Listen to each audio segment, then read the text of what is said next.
La situation est préoccupante. Constat sans appel de la Cour des comptes selon laquelle d'ici à la fin de l'année, le déficit public de la France pourrait atteindre 4%. En cause, selon elle, les prévisions de croissance du gouvernement. 1%, c'est trop élevé, dit-elle. Quant aux 50 milliards d'économies qui sont prévues, 30 milliards, selon elle, sont encore loin d'être acquis. Écoutez Didier Migaud à ce propos. Il est au micro d'Antoine Bourdarias. Nous constatons que les déficits se réduisent. Cela dit, moins que prévu, et ce, malgré un effort très important. Nous constatons aussi que la situation de la France a plutôt tendance à se dégrader par rapport à nos partenaires européens.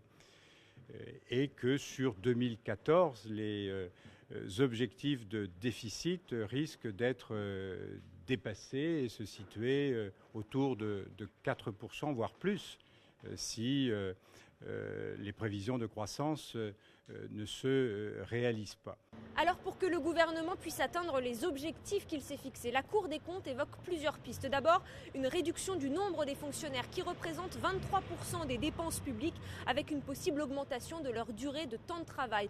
Autre piste évoquée ici, la maîtrise des dépenses des collectivités territoriales. Même chose pour l'assurance maladie, la maîtrise des dépenses de santé avec par exemple le développement de la chirurgie ambulatoire ou encore des médicaments génériques.